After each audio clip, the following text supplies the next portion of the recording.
Let's go ahead and dive into the Azure portal. Assume that you have a server application that you probably want to migrate to the cloud. One of the most straightforward ways of doing this is to move the application on the virtual machine to Azure. There will be different ways to interact with Azure.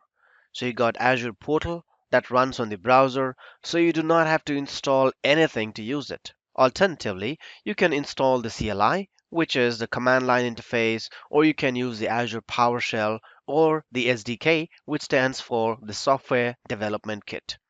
If you want to use the command based interface and you have a lot of experience with PowerShell, then that's probably your best bet. Otherwise, use the CLI, which is much easier than the PowerShell. It's actually possible to use CLI and PowerShell from inside the browser too. Of course, once you're logged into the Azure portal, you will have the options to toggle between CLI and PowerShell. And that means that you do not have to install anything on your desktop. And I'll show that to you in a minute. The SDK is what you need to use if you're going to add code in your application in order to interact with Azure. It's even possible to interact with Azure from a mobile device by using the Azure mobile app. You can even use the CLI and PowerShell from the mobile app. The easiest way to get started though is the Azure portal. So if you're going to follow along in this course, you need to have subscription to portal.azure.com, and that's where most of the work will happen. As you see, I'm already logged on to the Azure portal. I've got the dashboard where my existing resources are shown up right there. Let's go ahead and understand how you can create a VM and navigate through the portal. Now, the easiest way to search for the resource is by hitting the search box here and typing in your resource. In this case, what I want to create is a virtual machine. So there, I'm going to type virtual machine. There you go. The first one that pops up here is the virtual machine. Now, all you got to do is click on add. There's another way to do the same thing. You can expand this and then hit the virtual machines. It's going to take you to the same place. Once you're here, you click on the add button. Microsoft provides really intuitive way of creating resources. In this case, we got to follow along the wizard to set up the values for the subscription, resource group, and under the disk section, you got to set up the kind of disk you want, networking, management, and then once you have set up all of these values, you'll then click on review and create to validate the settings. Let's go ahead and do that. I'll click on basics, and the first option is the subscription. I've got two subscriptions in my account, the prod and learn IT. But let's understand what a subscription is. Usually, it always sets to your default one, so we will usually leave the way it is, but I will explain what a subscription is. When you sign up for an Azure account, Microsoft creates both a billing account and a subscription. It's very easy to get mixed up with both of these because both are involved in billing. A billing account is an agreement that you or your organization sign to use Microsoft services. A subscription, on the other hand, is actually just a collection of Azure resources. But all of the resources in a subscription are on the same monthly bill. So it's a unit of billing. So why do you need to have both billing account and a subscription? Well, you might want to have multiple subscriptions in your billing account. Since each subscription generates a separate invoice, it can be useful to have a separate subscription for each department in your organization.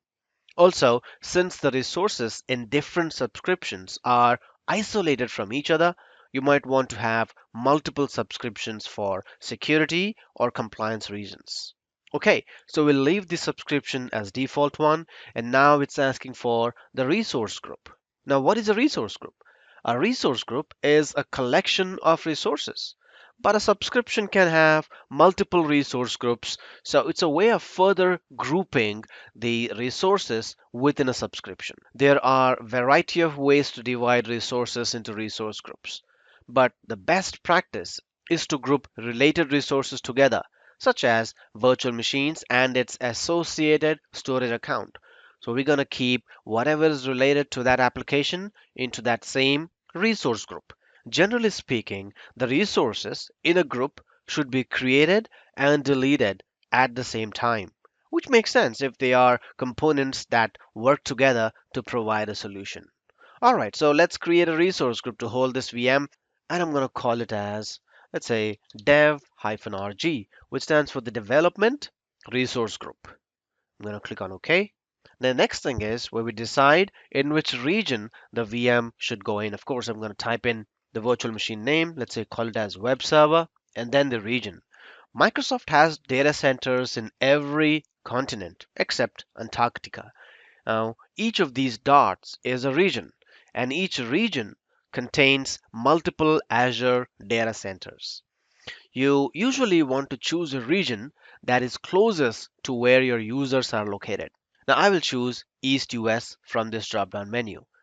If you're finding difficulty finding East US2 in this drop-down menu, you can just go ahead and type it here as well. So that's East US2. There is a concept of availability zones, which I will explain that as well in a minute. Now you need to have a set of availability for the virtual machines so that the application is available even if Microsoft Azure experiences an outage that affects the virtual machine. So the first option here is the availability zone, which is what I just showed on the map. And then there's a region that supports these availability zones. A region that supports availability zones has at least three data centers and what we call it as a zone.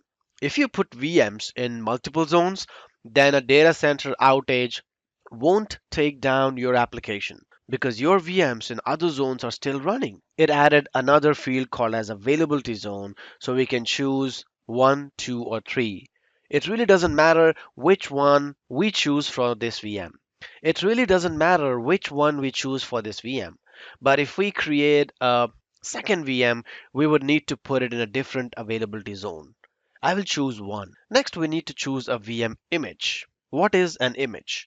This is a copy of the disk that will be used for the VM. The choices are different. So you got Linux as well as Windows operating systems. You got different flavors of Linux. So you got Ubuntu, Oracle Linux, Debian, CentOS, SUSE, and Red Hat. This is only a subset of images that are available in this dropdown. If you click on this link, you can see a lot more set of images that are available from what's called as a marketplace. For example, if you want an image that consists of not only the Windows operating system but also SQL, then you can scroll down to the databases section and then type SQL here. Surprisingly, there are images of SQL Server on Linux first, but then as you scroll down to the bottom, you'll also see the ones related to Windows. But as you see, in the marketplace, you can find the images with a particular application that you're looking for. But for now, I will just go ahead and close this and select the Ubuntu operating system as it is. When you're doing the labs along with me, feel free to pick and choose the image that you want. There's an option for Spot instance as well. If you use an Azure Spot instance for this virtual machine, then the cost will dramatically be lower, but the VM might be shut down with only 30 seconds notice. So you should only use this option for non-critical workloads. With Azure Spot instances, you can go ahead and set your own price, what you want to pay for that particular VM. There are lots of options when it comes to selecting the size of the VM. At the top of the list, there is a size with just one virtual CPU and half a gig of memory and 4 gigs of temporary storage. And this one has 4 gigs of temporary storage. So you can see that the cost per month is also very low. Some of these other options are much bigger and thereby the cost is also directly proportional. So we are not going to use the size of the VM, but I will choose the cheapest one as this is just a demonstration. Here, we need to create an administration account. So I will choose password-based authentication and fill in the credentials. Please note that you will not be able to use any well-known usernames like administrator, admin, or root is not allowed to be used as username. You might have already noticed that there is another option called as SSH public key, and you might want to choose this as well for authenticating to the VM.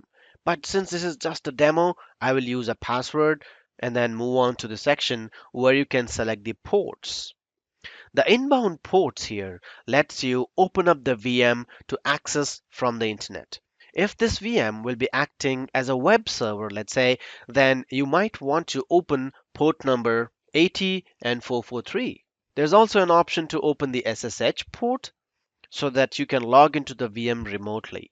The problem with opening the SSH port here is that it will allow access from all internet addresses, which is dangerous. There are other more secure ways to give yourself access to the VM, so you should select this only for testing purposes. And that's it for the basic settings in this wizard. Since I've selected all the options appropriately, I'll hit the next option to move further. And let's take a look at the disk section. Okay, the operating system is set to premium SSD by default, and this option here gives you the highest performance but is also much more expensive than the other two. I will set it to standard. Please note that you can add multiple disks here, so that will be acting as your D drive or E drive. And now let's take a look at the networking options. By default, it creates a network for you as well as the subnets that the VM requires. If you have already created a virtual network, you can go ahead and select that from the drop-down menu. But in my case, I do not have the virtual network in the East US2 region, and hence it's creating a new network configuration. Alright, since all of this is put together, I will hit the next button to go to the management section. So far, we have created the compute section under basics, the disk, and networking, and now it's time to see how much of monitoring do you need for the VM and where would you like to store it. Would you like to integrate that with your managed identities in Azure Active Directory? Do you want automatic shutdown? Do you want to have backups enabled? Yes or no is what we can select here.